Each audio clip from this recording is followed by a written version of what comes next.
ماشاء اللہ ولا حول ولا قوة الا باللہ العلی العظیم. اعوذ باللہ من الشیطان الرجیم. بسم اللہ الرحمن الرحیم. الحمد للہ رب العالمین والصلاة والسلام علی جمیع الانبیاء والمرسلین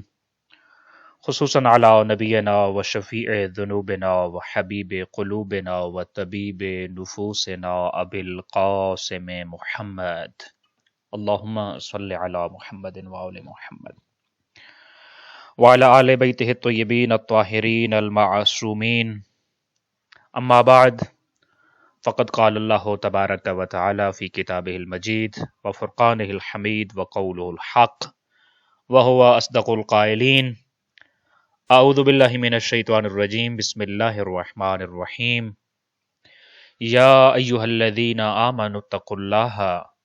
وَلْتَنْظُرْ نَفْسٌ مَا قَدَّمَتْ لِغَدٍ. موت کے بارے میں ہماری گفتگو اور اس کا دوسرا مرحلہ جس پہ ہم دوبارہ گفتگو کر رہے ہیں. موت ایک ایسا امر ہے کہ جس سے کسی کو انکار نہیں ہے، اور کل کے سیشن میں ہم نے عرض کیا کہ موت وہ چیز ہے کہ جو انسان کی پریشانیوں سے انسان کو نجات دلاتی ہے. یہ جو کانسیپٹ ہمارے ذہن میں آتا ہے کہ موت کہیں کوئی الجھن کا سبب ہے اور بیزاری والی چیز ہے اور بھاگنے والی چیز ہے، ائمہ اہل البیت علیہم السلام کی روایات میں موت کے بارے میں دو کانسیپٹ آئے ہیں. پہلا کانسیپٹ یہ ہے کہ موت آپ کی تربیت کے لیے ہے. کل آپ کے سامنے عرض کیا تھا ذکر الموت کے جو فوائد تھے، اور اس میں ہم نے یہ دیکھا کہ انسان کی زندگی میں جتنی بھی تباہیاں آتی ہیں ان تباہیوں کو روکنے کا سبب ہے ذکر الموت. ہر طرح کی تباہی، مثال کے طور پہ انسان کی زندگی میں اخلاقی تباہی آتی ہے، معنوی تباہی آتی ہے، معاشرتی اور سماجی تباہیاں آتی ہیں، اقتصادی تباہیاں آتی ہیں، ذاتی معاملات میں جو تباہیاں آتی ہیں. یعنی آپ کی زندگی کا جو گوشہ بھی ڈسٹربڈ ہے اس گوشے کو ٹھیک کرنے کے لیے آپ نے موت کو یاد کرنا ہے. تو یہ آپ کا ٹریننگ سیشن ہے. لہذا انسان کی جو موت ہے وہ اس کو مادی دنیا میں، دنیاوی امور میں، اخلاقی دنیا میں اور اقتصادی دنیا میں، تمام جو اس کے سفیئرز آف لائف اور زندگی کے جتنے پہلو ہیں اور جتنے بھی میدان زندگی کے تصور کیے جا سکتے ہیں، ان تمام زندگیوں میں انسان کو اس طریقے کے تربیتی ٹریک پہ چلاتی ہے جہاں زندگی انسان کی متوازن رہتی ہے، جہاں انسان افراط و تفریط کا شکار نہیں ہوتا، اور اس کی اس طرح سے تربیت کی جاتی ہے کہ بعض اوقات وہ جان بوجھ کر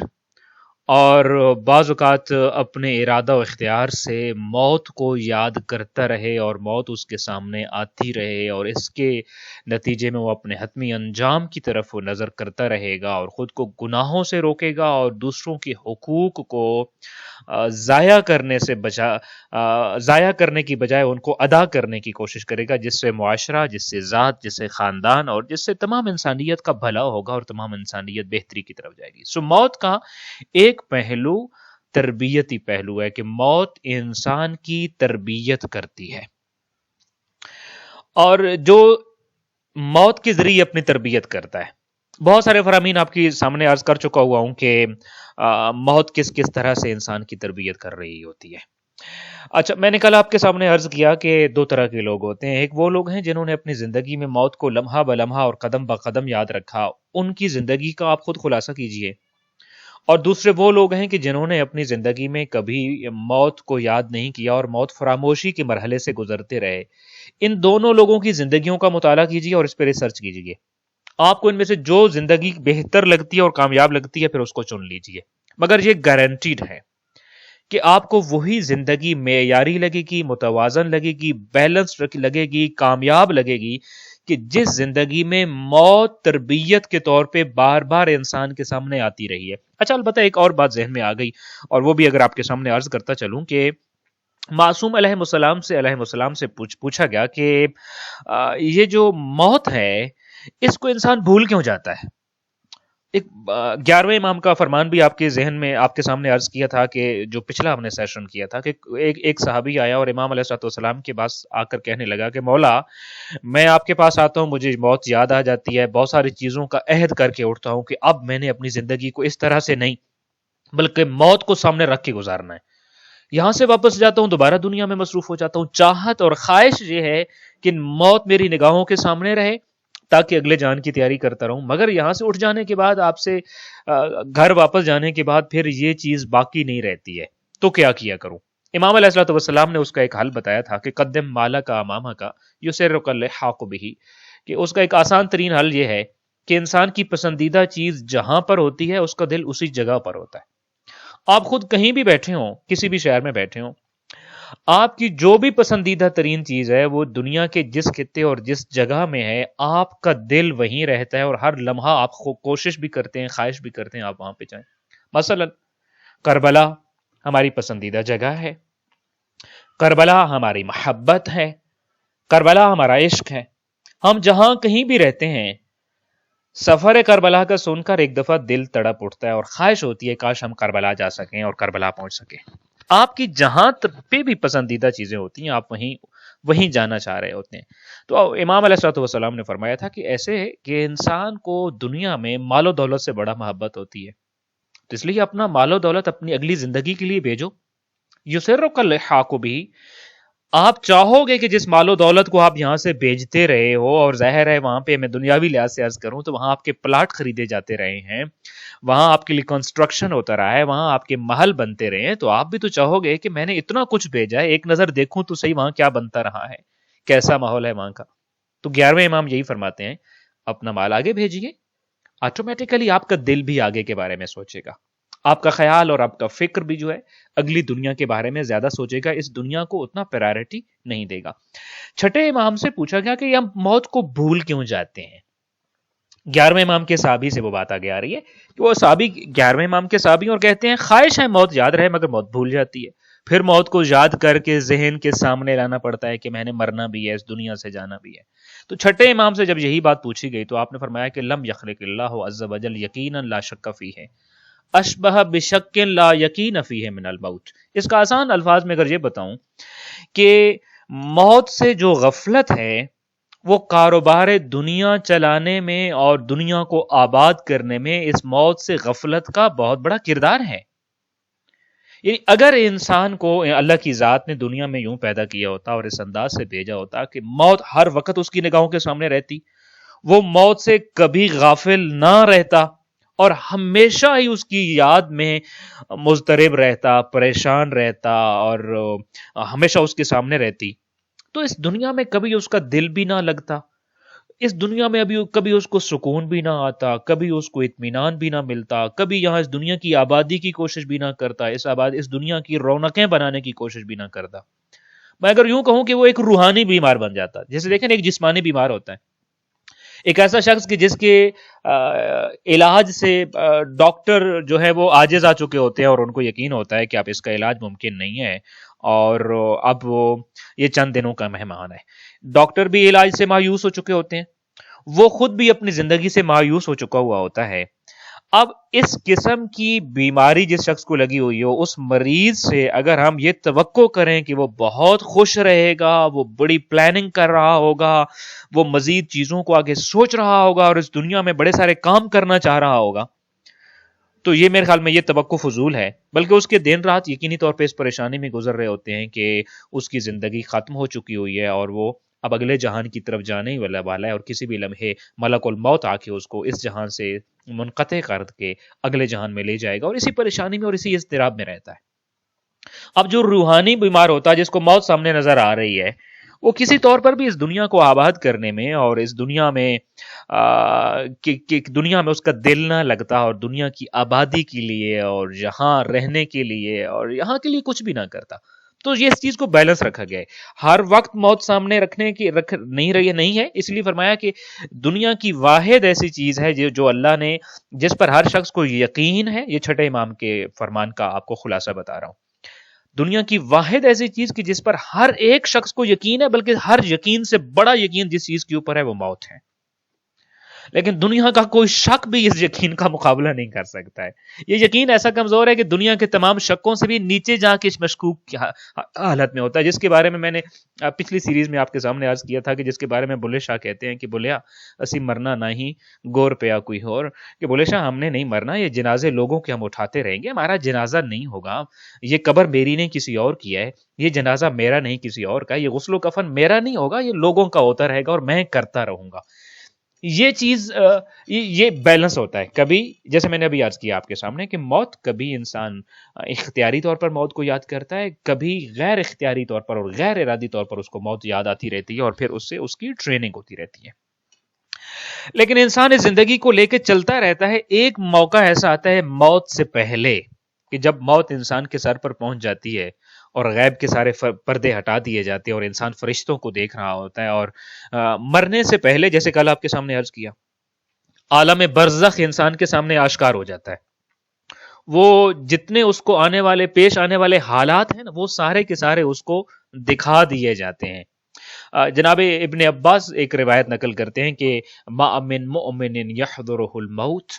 جب بھی کسی مومن کو احتضار کی حالت کا سامنا ہوتا ہے، جب مومن سکرات الموت کے مرحلے میں ہوتا ہے، تو مرنے سے پہلے الا اوردت علیہ الجنہ، موت سے پہلے، مرنے سے پہلے، روح نکلنے سے پہلے اس کو بہشت کا نظارہ کرا دیا جاتا ہے. فجرا موضعہ فیہا، تو ہر مومن اس دنیا سے جانے سے پہلے، یعنی اسی فرش خاکی پر ہوتا ہے، اسی زمین پر ہوتا ہے، اسی دھرتی پر ہوتا ہے، زندہ ہوتا ہے، سوچ سمجھ رہا ہوتا ہے، تو اسی دوران میں اس کو جنت میں اس کا مقام دکھا دیا جاتا ہے، اور وہ اپنا مقام دیکھنے کے بعد اس دنیا سے جاتا ہے. جیسے کل آپ کے سامنے عرض کیا تھا امام صادق علیہ السلام کے صحابی ابو بصیر کی روایت کے، جس میں ابو بصیر یہ کہتے ہیں کہ امام نے جب یہ بتایا کہ مومن جب اپنا مقام دیکھتا ہے تو اس کی خواہش ہوتی ہے میں اپنے پچھلوں کو اپنا یہ سارا کچھ بتا کے چلا جاؤں. تو یہ اب یہاں اسی مرحلے سے ہم نے آگے کی چونکہ گفتگو آج سے شروع کرنی ہے. اب یہاں دیکھیے کہ یہ جو مرحلہ آیا ہے جس کو ہم نے احتضار کی حالت کہا، جس کو ہم نے جان کنی کہا، جس میں ہم نے روح نکلنے کا مرحلہ یا سکرات الموت کہا ہے. اب مرنے، اس مرحلے سے پہلے دنیا اور تھی، اس کے بعد کی جو دنیا ہے وہ جہان ایک الگ جہان ہے. یہ جہان موت سے پہلے والا اور موت کے بعد والا جہان دونوں الگ الگ جہان ہیں. جب ہم اس دنیا میں رہ رہے ہیں تو اس دنیا میں رہتے ہوئے ہم اس اگلے جہان سے بے خبر ہیں کہ جہاں ہم نے مرنے کے بعد منتقل ہو جانا ہے. جب وہاں منتقل ہو جائیں گے تو اس دنیا سے کٹ جائیں گے. اور ایک بڑی مزے کی بات یہ ہے کہ آپ یہ دیکھیے کہ یہ دو الگ الگ دنیایں ہیں، اور اس دنیا میں ایک دنیا سے دوسری دنیا میں جاتے ہوئے آپ ایک شہر سے دوسرے شہر جاتے ہیں کتنا آپ کو وقت لگتا ہوتا ہے، آپ ایک ملک سے دوسرے ملک جاتے ہیں تو کتنا زیادہ وقت لگتا ہے. مگر خالق کائنات نے ایک جہان سے دوسرے جہان میں جب انسان کو منتقل کرنا ہوتا ہے تو ایک عالم سے دوسری عالم کی طرف جو انتقال ہے وہ بڑے جلدی اور بڑا کوئکلی اور بہت مختصر سے ٹائم میں پورے کا پورا یہ عمل انجام پذیر ہو جاتا ہے. وہ جو محتضر ہوتا ہے یا مرنے والا انسان جو ہوتا ہے، مرنے کے بعد اگلے ہی لمحے میں، یوں کہوں کہ ایک ہی لمحے میں اس دار فانی کو الوداع کر دیتا ہے اور ہمیشہ ہمیشہ کے عالم کی طرف چلا جاتا ہے. البتہ میں پھر بھی اگر آپ کے سامنے عرض کروں کہ یہ دو الگ دنیایں ہیں مگر ان میں پھر بھی تھوڑا بہت ریزمبلنس ہے. اب میں اگر یوں کہوں کہ جب انسان کی موت واقع ہو رہی ہے اور مرنے کے بعد وہ دوسرے جہان میں جا رہا ہے تو یہ بالکل ایسی ہے جیسے وہ شکم مادر سے اس دنیا میں آیا تھا تو ہم نے اس کو ولادت کہا تھا. شکم مادر سے انسان جب منتقل ہو کے اس دنیا میں آتا ہے تو یہ اس کی ولادت تھی. موت کے لمحے میں بھی بالکل اس دنیا سے ایک اگلے جہان میں منتقل ہو رہا ہے، لہذا ہم اس کو دوسری ولادت کہہ سکتے ہیں. اور ہم یہ اگر ہم دیکھیں مکتب آل البیت علیہ السلام، بلکہ یوں کہوں کہ مکتب انبیاء میں یہ بہت سارے نریشنز ایسی ملتی ہیں اور تعلیمات ایسے ملتی ہیں کہ جن کا مفہوم اور مطلب یہ بنتا ہے کہ اس دنیا میں ہم جو زندگی گزار رہے ہیں یہ بالکل ایسی ہی ہے جیسے شکم مادر میں بچہ زندگی گزار رہا ہوتا ہے. اس دنیا کی ساری زندگی بالکل اس شکم مادر کے جیسے ہے کہ جس کے اندر بچہ زندگی گزار رہا ہوتا ہے. وہ ایک چھوٹا شکم تھا، آپ یہ سمجھیے یہ ایک چھوٹا بڑا شکم ہے جس کے اندر ہم بالکل اس بچے کی طرح کی ایک زندگی گزار رہے ہیں. اور پھر جب اس انسان کو موت آتی ہے تو بالکل جیسے وہاں انسان پہلی مرتبہ اس کی ولادت ہوتی ہے، اسی طریقے سے یہ دوسری ولادت ہے. البتہ اس پورے پروسیس میں چند ایک ریزیمبلنسز ہیں جس کو ہمیں بڑا واضح طور پہ سمجھنا ہوگا. مثلا میں مثال دیتا ہوں آپ کو کہ ماں کے پیٹ میں بچے کی زندگی بہت عارضی ہوتی ہے اور بہت تھوڑی سی ہوتی ہے. بالکل اسی طرح اس دنیا میں بھی انسان کی زندگی عارضی ہے. جیسے وہاں آپ کو دیکھیں 9 مہینے کا ٹائم ہے. جب ہمیں معلوم ہوتا ہے، مثال کے طور پہ کسی خاتون کو معلوم ہوتا ہے کہ وہ پریگننٹ ہیں، یا کسی مرد کو معلوم ہوتا ہے کہ ان کی زوجہ جو ہیں وہ پریگننٹ ہیں، تو ہمیں معلوم ہوتا ہے کہ آفٹر 9 منتھ اللہ نے چاہا تو ایک بیبی ہوگا اور جو ماں باپ کے ہاتھوں میں اور ان کی گود میں ہوگا. ہمیں اس جگہ کا ڈیوریشن پتا ہے کہ راؤنڈ اباؤٹ 9 منتھ ہیں اور اس کے بعد اس بچے نے اس جہان میں آ جانا ہے. اتنی عارضی جگہ ہے وہ اور بہت تھوڑا سا ٹائم ہے. بالکل ایسے ہی ذرا سوچئے جس زندگی سے میں اور آپ گزر رہے ہیں، اس زندگی سے وہ لوگ جو عالم برزخ میں ہیں اور اس دنیا سے آشنا ہیں، وہ بالکل ہمیں ایسے ہی دیکھ رہے ہیں کہ ان کے پاس تھوڑی سی محدود سی مدت ہے اور اس محدود سی مدت کے بعد انہوں نے اس جہان میں آ جانا ہے اور اصل زندگی تو یہاں پہ آ کر ہے.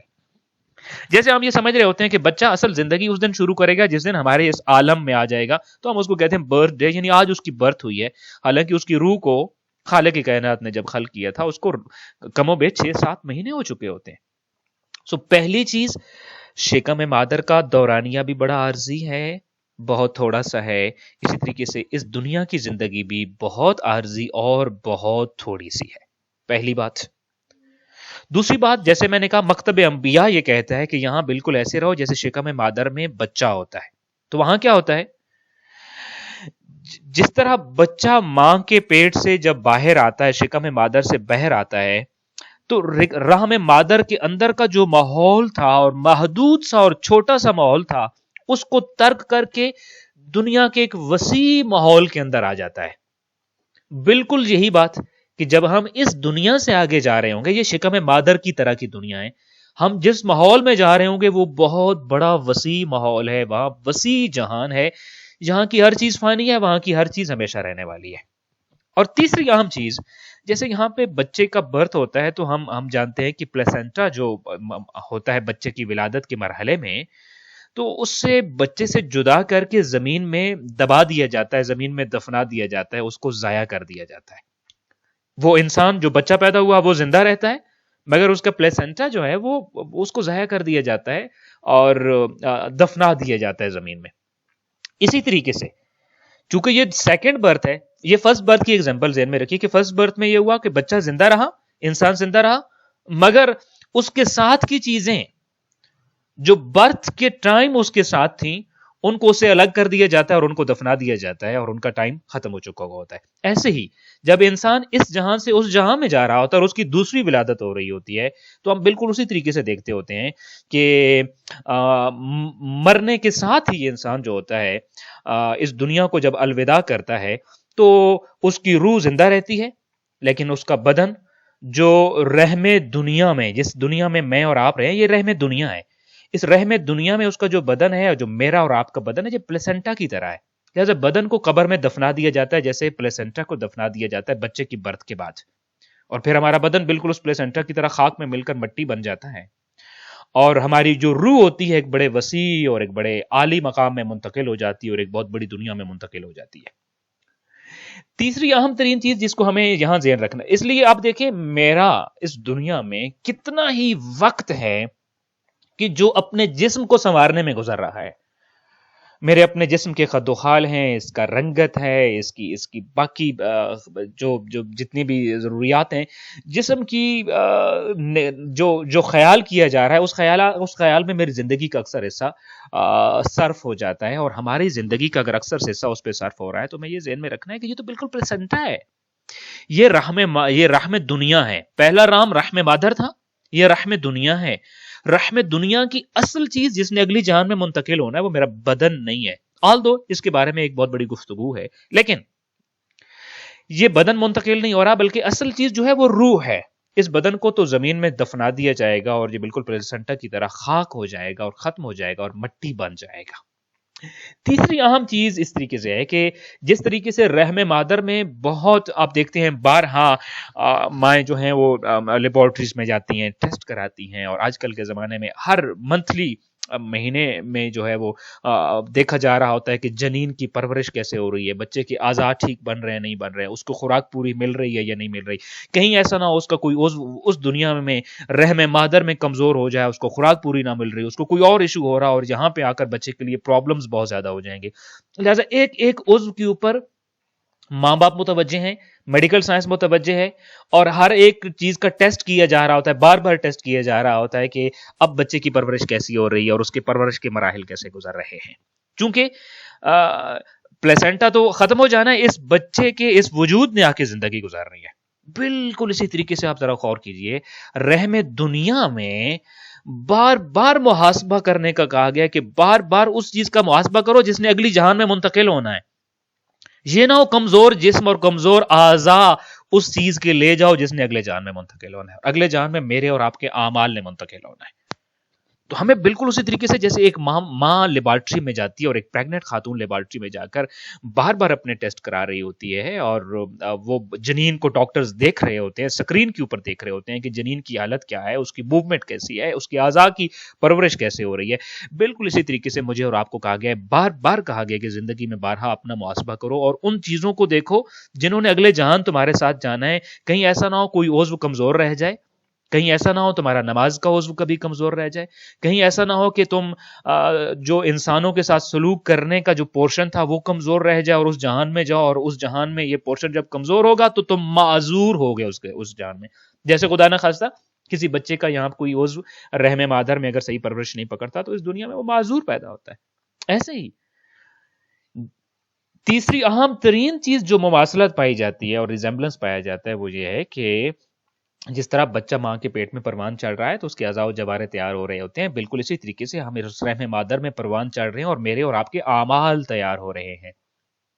سعادت حاصل کرنے کے، اس دنیا میں کامیاب ہونے کے، سعادت ابدی کے، خود سازی کے۔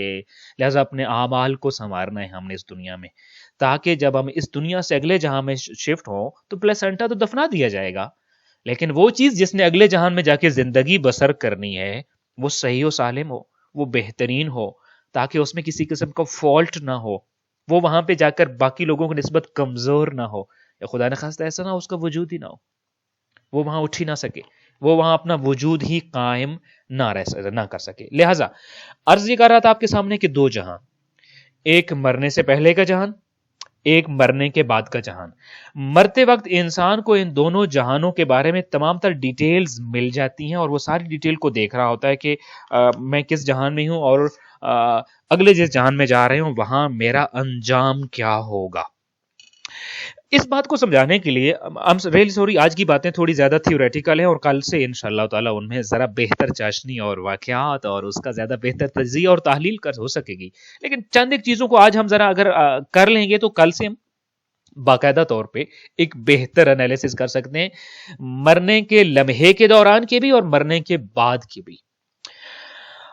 پچھلے سیریز میں بھی آپ کے سامنے عرض کیا تھا کہ جب انسان اس دنیا سے جا رہا ہوتا ہے تو وہ زندہ ہوتا ہے، سانس لے رہا ہوتا ہے، آنکھیں بھی کھولی ہوتی ہیں، اپنے ارد گرد والوں کو دیکھ بھی رہا ہوتا ہے، لیکن احتضار کی حالت میں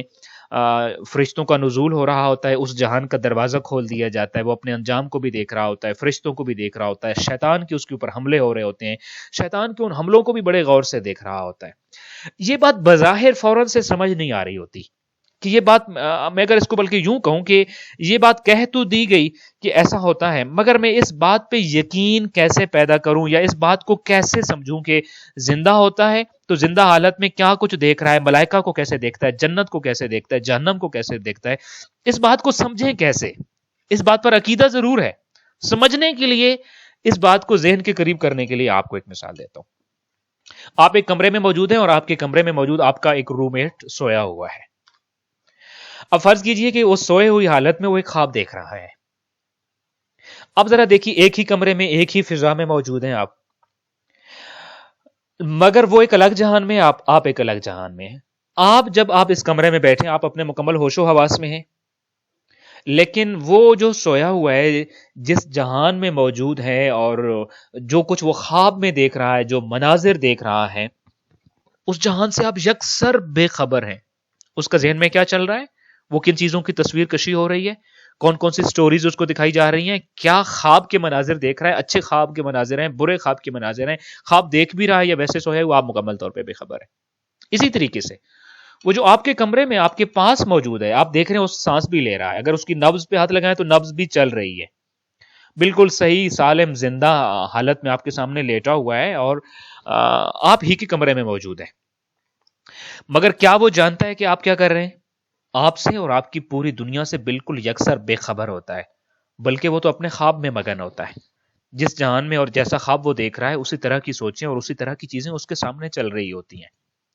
تو اس کا مطلب یہ ہوا کہ ایک ہی کمرے میں موجود دو افراد ایک ہی ماحول کے اندر ہیں, مگر دونوں الگ الگ دنیا میں رہ رہے ہیں اور الگ الگ دنیا کو دیکھ رہے ہیں, حالانکہ دونوں زندہ ہیں, دونوں صحیح و سلامت ہیں. بالکل اسی چیز کو سمجھ لیجئے, وہ شخص جو آپ کے سامنے حالت احتضار میں ہے, وہ آپ کا ریلیٹو ہو سکتا ہے, آپ کا دوست ہو سکتا ہے, وہ کوئی اور شخص ہو سکتا ہے. وہ شخص جو حالت احتضار میں ہے وہ آپ ہی کی دنیا میں ہے, آپ ہی کو میں بھی دیکھ رہا ہوں, آنکھیں بھی کھلی ہوئی ہیں, سانس بھی لے رہا ہے, سارا کچھ کر رہا ہے, مگر وہ اتنا کچھ الگ دیکھ رہا ہے جس کے بارے میں آپ سوچ نہیں سکتے, بالکل اس شخص کی طرح کہ جو حالت نیند میں تھا, نیند کی حالت میں تھا, اور وہ جو کچھ دیکھ رہا تھا آپ جو نہیں دیکھ سکتے, بالکل وہ سارے کا سارا کچھ وہ دیکھ رہا ہے. اچھا, ایک اور چیز جہاں پہ ایک ریزمبلنس آپ کے سامنے عرض کرتا چلوں کہ جیسے ایک شخص کمرے میں سویا ہو اور آپ اگر شور مچاتے ہیں, کسی وجہ سے آپ نے ٹی وی آن کر لیا, آپ کی کوئی فون کال آ گئی اور آپ شور کرتے ہیں تو وہ ڈسٹرب ہو جاتا ہے اور اس کی آنکھ کھل جاتی ہے. ایسے ہی آپ کے سامنے میں موت کے آداب کے چیپٹر میں عرض کر چکا ہوا ہوں کہ جس شخص کے اوپر حالت احتضار ہو, دو چیزوں سے منع کیا گیا ہے, مکروہ ہیں دو کام اس کے پاس. پہلی چیز شور شرابہ کرنا, وہ شور شرابہ کرنا کسی بھی سینس میں ہو سکتا ہے, اور دوسری چیز اس کے پاس رونا, چیخنا اور چلانا.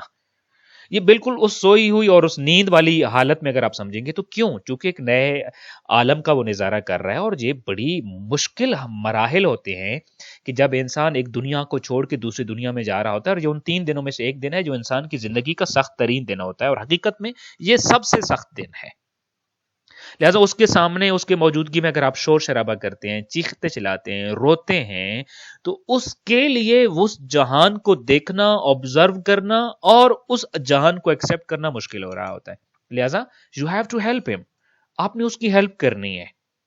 تاکہ اس جہان کو دیکھتے ہوئے وہ ڈسٹرب نہ ہو, اس جہان کو ایکسپٹ کرنا اس کے لیے ایزی ہو. اسی لیے امیر المومنین علی ابن ابی طالب علیہ الصلوۃ والسلام کا وہ فرمان کہ الناس ینامون یا نیامون اذا ماتوا انتبہوا, کہ لوگ سوئے ہوئے ہیں, جب مریں گے تو بیدار ہوں گے. آپ خود دیکھیے, جو انسان سویا ہوا ہوتا ہے وہ کیا کرتا ہے, اور جب وہ جاگتا ہے تو کیا ہوتا ہے. ہم اس دنیا میں گویا کہ سوئے ہوئے ہیں, اور اس کے بعد ہم بیدار ہوں گے. عالم خواب اور عالم بیداری دو الگ الگ عالم اور دو الگ الگ جہان ہیں, اور جو سویا ہوا انسان ہوتا ہے وہ اپنے خواب میں مگن ہوتا ہے, اور وہ جو بیدار لوگوں کی دنیا ہوتی ہے, جاگے ہوئے لوگوں کی دنیا اور کائنات ہوتی ہے, اس سے بالکل بے خبر ہوتا ہے اور بالکل ناآگاہ ہوتا ہے. میں اور آپ عالم خواب میں ہیں, وہ جو جاگ چکے ہوئے ہیں, ہم ان کی دنیا سے, ان کے عالم سے, ان کی کائنات سے ناآگاہ بھی ہیں اور بے خبر بھی ہیں. اور جب سویا ہوا انسان ہوتا ہے, سوئے ہوئی حالت میں بیدار عوام کو دیکھ نہیں سکتا, اپنے ارد گرد ہونے والے واقعات کو جانتا نہیں ہے, لیکن جو ہی اس کو پکارا جاتا ہے تو وہ یا تو خود سے بھی بیدار ہو جاتا ہے یا پھر اس کو بیدار کر دیا جاتا ہے. بالکل ایسے ہی ہمارے ہاں جو مرنے والا اس دنیا سے جا رہا ہوتا ہے, ہم اس کے حالات کو نہیں جانتے ہوتے, ہم اس سے ناآگاہ بیٹھے ہوتے ہیں. جو قبرستان میں جو کچھ جو مرحومین ہیں ان کے ساتھ گزر رہی ہے اس سے بالکل ہم آگاہ نہیں ہوتے ہیں, لیکن جو ہی ملک الموت ہمیں پکارے گا تو ایک دم سے آنکھ کھل جائے گی اور پھر ہم جاگ جائیں گے, اور ان جاگے ہوئے لوگوں اور بیدار لوگوں کی دنیا سے ملحق ہو جائیں گے. اور لیکن اسی طریقے سے جیسے آپ دیکھیں, سویا ہوا انسان ہے اور وہ اپنے عالم خواب میں ہوتا ہے, لیکن جو ہی آنکھ کھلتی ہے تو اپنی خواب سے وہ بالکل کٹ جاتا ہے, عالم خواب سے الگ ہو جاتا ہے, عالم خواب سے اس کا کوئی تعلق نہیں ہوتا, وہ عالم بیداری میں منتقل ہو جاتا ہے. بالکل ایسے ہی ہم لوگ سوئے ہوئے ہیں, جیسے ہی موت آئے گی تو آنکھ کھل جائے گی اور ہم عالم خواب سے یعنی اس دنیا سے کٹ جائیں گے اور عالم بیداری میں منتقل ہو جائیں گے. لہذا ایک لمحے کے عرصے میں انسان جو ہوتا ہے اس خواب کے عالم سے اس حقیقی دنیا میں اور جاگے ہوئے لوگوں میں کی دنیا میں اور بیدار لوگوں کی دنیا میں منتقل ہو جاتا ہے. اب ذرا اندازہ کیجئے, جس دنیا کو ہم بڑی ترقی یافتہ دنیا کہتے ہیں, جس دنیا کو ہم چھوڑنا نہیں چاہتے، جس دنیا کے بارے میں زیادہ سے زیادہ آبادی کا ہر شخص کا دل کرتا ہے، زیادہ سے زیادہ زندہ رہنے کو دل کرتا ہے، یہ سوئی ہوئی دنیا ہے۔ میں ایک روایت آج ہی پڑھ رہا تھا اور اس روایت میں بتایا گیا ہے کہ یہ جو ہمیں لگتا ہے کہ قرآن مجید میں جنت و جہنم کا تذکرہ ہوا ہے، تو کیا جنت بے عین ہی وہی کچھ ہے جو قرآن مجید میں بیان کیا گیا ہے؟ اس سے کم یا زیادہ کچھ بھی نہیں ہے۔ اور اسی طریقے سے جہنم کو دیکھ لیجئے، جہنم کیا سیم وہی چیز ہے کہ جو ہمیں قرآن مجید میں یا روایات میں بتایا گیا ہے کہ جہنم یہ ہے، اس سے زیادہ اور کم کچھ بھی چیز بھی کچھ بھی نہیں ہے۔ جہنم سیم وہی ہے، اس سے کم یا زیادہ کچھ نہیں ہے۔ اور اسی طریقے سے جنت بھی صحیح سیم وہی چیز ہے اور اس سے زیادہ اور اس سے کم کچھ بھی نہیں ہے۔ ایسا ہرگز نہیں ہے، بلکہ جنت اور جہنم، بلکہ مولا علی علیہ السلام کا ایک فرمان ہے کہ جس میں آپ نے فرمایا کہ کل شیء من الآخرۃ عیانہ اعظم من سماعہ، آخرت کی ہر چیز جس کو ابھی ہم نے سنا ہے، جب ہم اس کا عیناً مشاہدہ کریں گے تو آپ نے فرمایا عیانہ اعظم من سماعہ، جب وہاں پہ آخرت، عالم آخرت میں انسان منتقل ہوتا ہے تو وہاں جا کے وہ دیکھتا ہے کہ جو کچھ اس نے سنا تھا، چاہے وہ قیامت کے جو بھی مراحل تھے، قبر کے جو بھی مراحل تھے، وہ خوشگوار مراحل ہوں یا عذاب والے مراحل ہوں، وہ جنت کا ماحول ہو یا جہنم کا ماحول ہو، تو امام علی ابن ابی طالب علیہ الصلوۃ والسلام فرماتے ہیں کہ جب انسان اس عالم میں چلا جائے گا، آخرت کے عالم میں چلا جائے گا، موت کے دروازے سے گزر جائے گا، تو وہ دیکھے گا کہ جو کچھ بھی اس نے دیکھا، چیزیں اس سے کہیں زیادہ عظیم اور کہیں زیادہ بڑی ہیں۔ جو وہ سنتا آیا تھا، جو اس کا خیال تھا، جو اس کا تصور تھا، اس سے کہیں زیادہ بڑی دنیا ہے۔ جنت کی نعمتیں اس سے کہیں زیادہ بڑی ہیں اور جہنم کا عذاب اور تکلیفیں بھی اس سے کہیں زیادہ بڑی ہیں۔ حضرت ابن عباس نے بھی ایک روایت نقل کی ہے کہ جس میں وہ خود کہتے ہیں کہ کلما ذکرہ اللہ فی القرآن مما فی الجنہ وسماہ لیس لہ مثل فی الدنیا، اللہ نے جو کچھ قرآن مجید میں جنت کی نعمتوں میں سے نعمتیں بیان کی اور ان کے نام لیے ہیں اور ان کو بیان کیا ہے، تو یہ مت سمجھنا کہ یہ چیز ایسی ہی اور بین ہی وہاں پہ ہوگی، بلکہ وہ کہتے ہیں کہ لیس لہ مثل فی الدنیا۔ مثلا میں مثال دیتا ہوں، جنت میں حور کا تذکرہ کیا ہے، حور کی مثال دنیا میں کوئی نہیں ہے۔ تو چونکہ اس چیز کی ایگزیکٹ مثال دنیا میں نہیں ہے، اگر دنیا میں اس کی مثال آ جائے تو پھر تو یہ سمجھیے نا دنیا بھی جنت ہی ہوگی نا، اس کی جیسی ہوگی، اس کی جیسی چیز ہمارے پاس بھی آ گئی۔ عالم میں جنت کی مثل بھلا دنیا میں کیا ہو سکتا ہے؟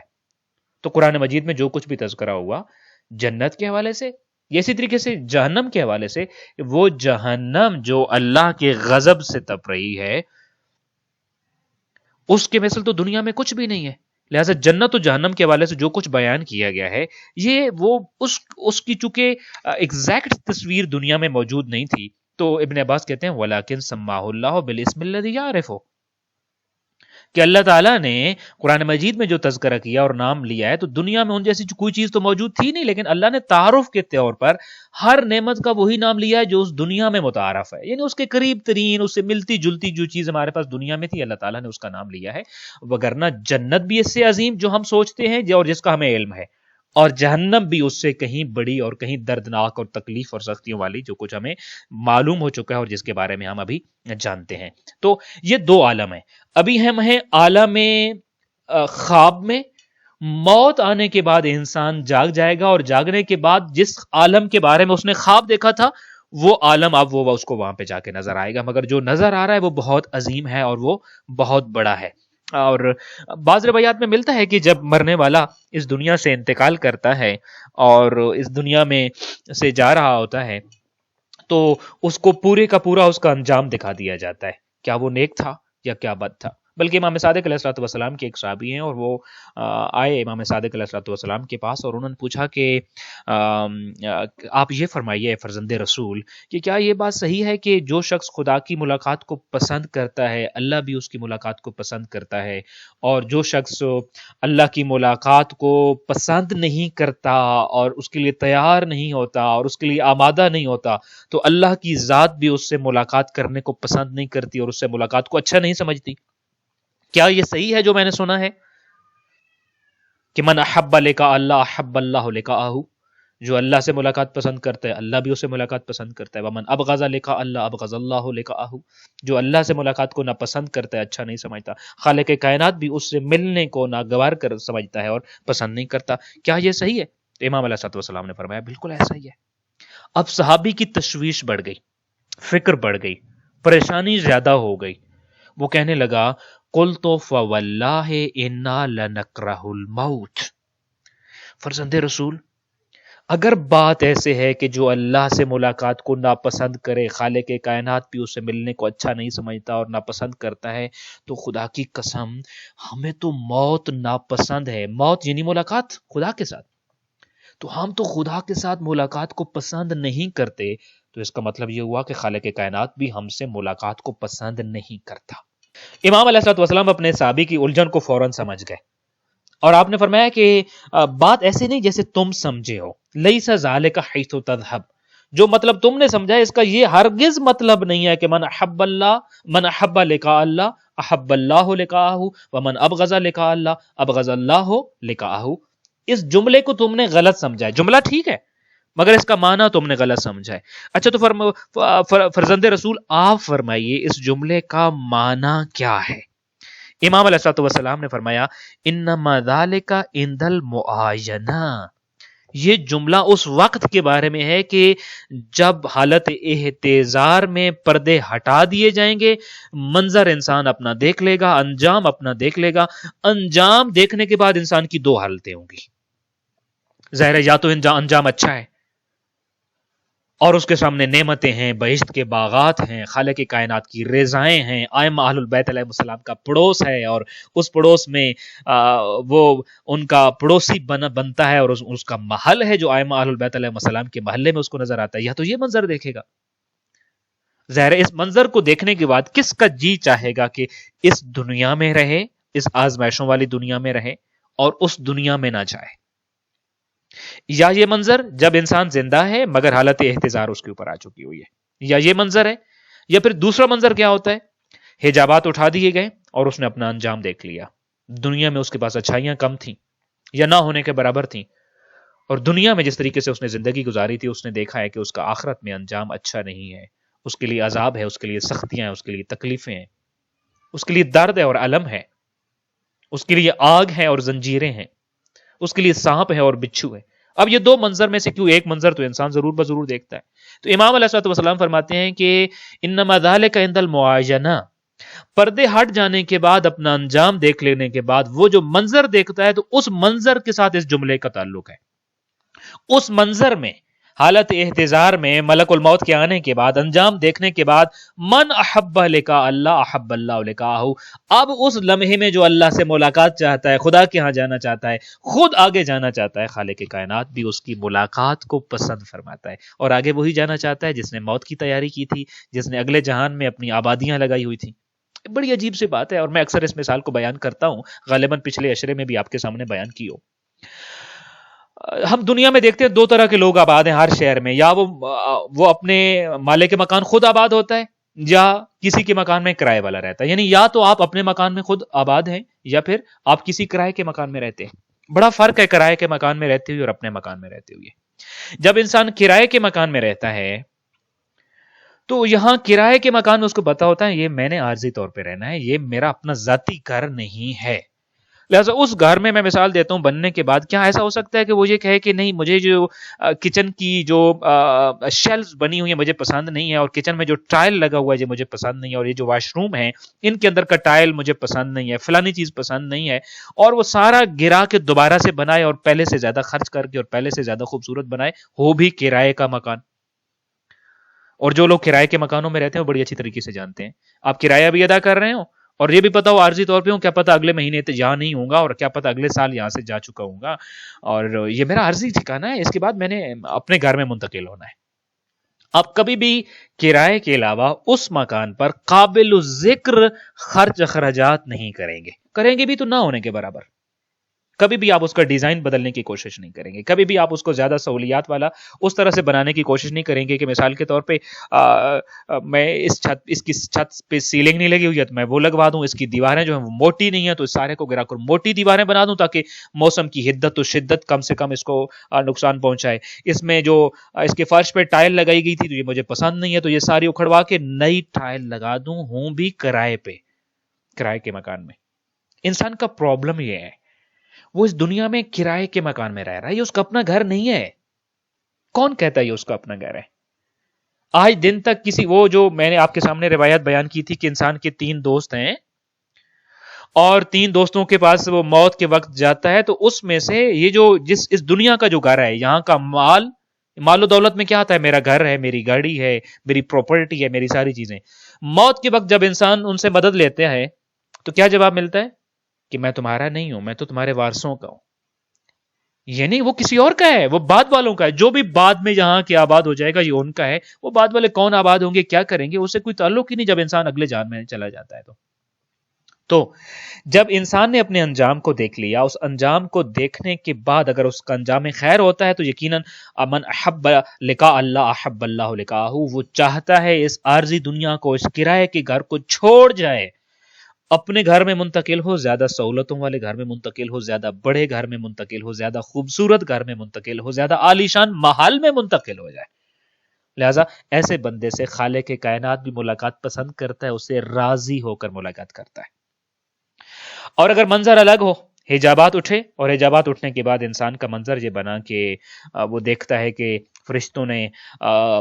لوہے کے گرز لے رکھے ہیں اور پھر لوہے کی زنجیر ہے جس پہ اس کو پابند کیا جانا ہے، اس کو گھسیٹا جانا ہے. پھر وہ اپنی منزل کو دیکھتا ہے، جہنم کی وادیوں میں سے ایک وادی ہے، اور پھر وہ یہ دیکھتا ہے کہ اس وادیوں میں کیسے فرشتے اس کو گرا رہے ہوں گے اور کیسے آگ اس کے جسم کو جلا رہی ہوگی، اور کیسے وہ پانی کی طلب کر رہا ہوگا اور کھولتا ہوا پانی اس کو ملے گا، اور کیسے وہ جب کھانا مانگ رہا ہوگا تو زقوم کے درخت اس کو کھلائے جا رہے ہوں گے. ان حالات میں کون چاہے گا کہ اس دنیا کو چھوڑ کے آگے چلا جائے؟ کوئی بھی جانا پسند نہیں کرے گا. امام حسن علیہ السلام کے پاس ایک شخص آیا اور وہ کہنے لگا کہ آپ کے بابا کا ایک فرمان ہے کہ الدنیا سجن المؤمن و جنت الکافر، کہ یہ دنیا جو ہے وہ مومن کے لیے قید خانہ ہے اور کافر کے لیے جنت ہے. تو کیا یہ آپ کے بابا کا فرمان ہے؟ تو آپ نے فرمایا جی بالکل، میرے مولا امیر المومنین علی بن ابی طالب علیہ السلام نے یہ فرمایا. تو وہ کہنے لگا میں اس سے اتفاق نہیں کرتا اور میری عقل بھی نہیں مانتی، اور یقیناً آپ بھی اس بات کو نہیں مانیں گے. اس لیے کہ میں دیکھتا ہوں بہت سارے مومن ایسے ہیں جو ماشاءاللہ بڑے مالدار ہیں اور بڑے دنیا کی ساری نعمتوں میں غرق ہیں اور بڑی نعمتیں ہیں مومن، جبکہ آپ کے بابا تو یہ کہتے ہیں دنیا سجن المومن، مومن کے لیے قید خانہ ہوتا ہے. قید خانے میں کہاں نعمتیں ہوتی ہیں؟ کھانے پینے کے علاوہ کوئی چیز ملتی نہیں ہے قید خانے کے اندر تو، اور کھانا پینا بھی بڑی محدود مقدار میں اور بڑا لو سٹینڈرڈ کا ملتا ہے. تو ہم دیکھتے ہیں مومن بڑے عالیشان زندگی گزار رہے ہیں، بڑی سہولیات میں زندگی گزار رہے ہیں. تو یہ کیسے ہو سکتا ہے؟ دوسری چیز، آپ کے بابا یہ کہتے ہیں کہ یہ دنیا کافر کے لیے جنت ہے.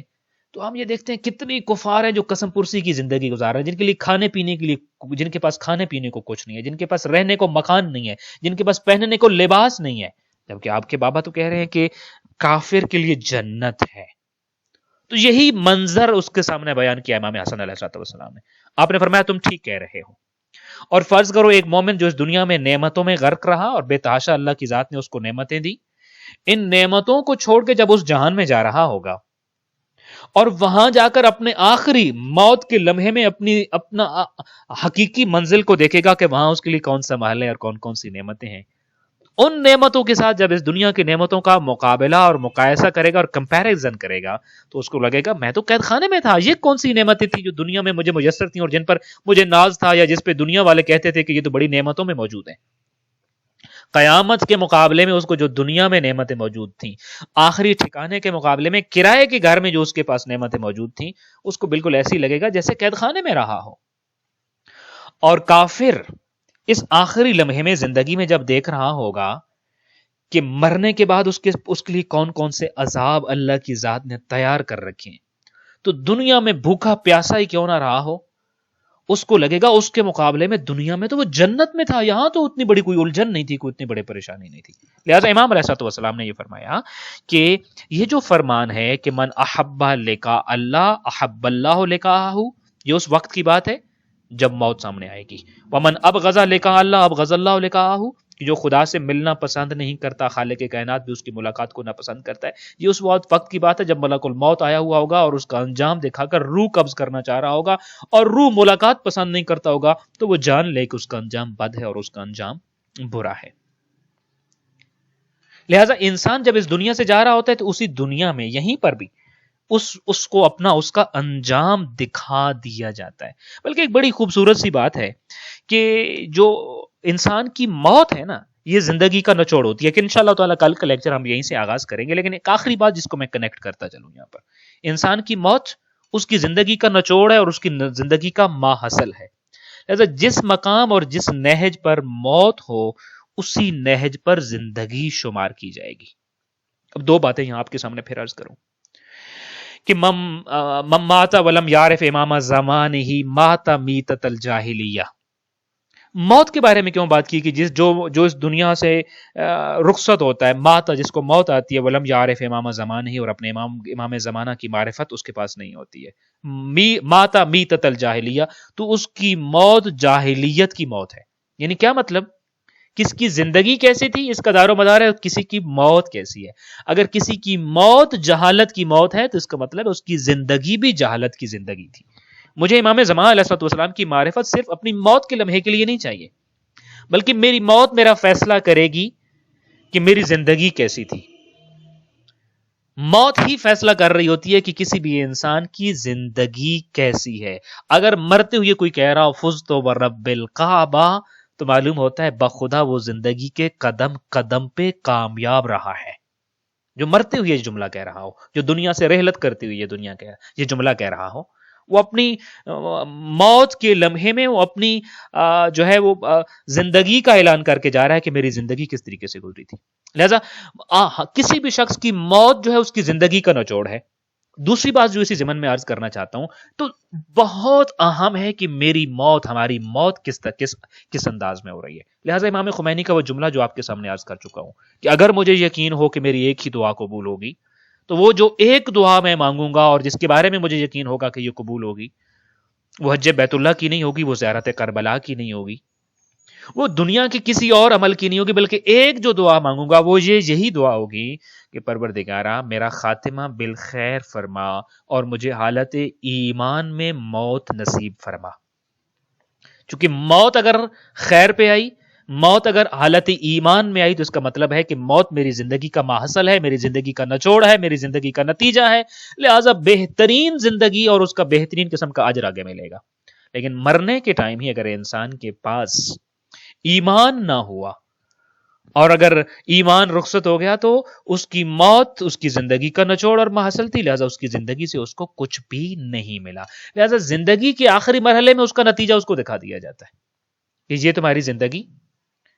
اور یہ زندگی کا انجام یہ رہا. اس انجام کے مطابق اگر انسان خالق کائنات سے ملاقات کو پسند کرتا ہے تو خالق کائنات کی رضائیں اس کو سلام کہتی ہیں، اس کا استقبال کیا جاتا ہے. اور کل انشاءاللہ تعالیٰ ایک روایت آپ کے سامنے عرض کروں گا جس سے ہم شروع کریں گے، اور اسی بات سے کل کا لیکچر ہم شروع کریں گے کہ انسان کی موت اس کی زندگی کا نچوڑ ہے. لہٰذا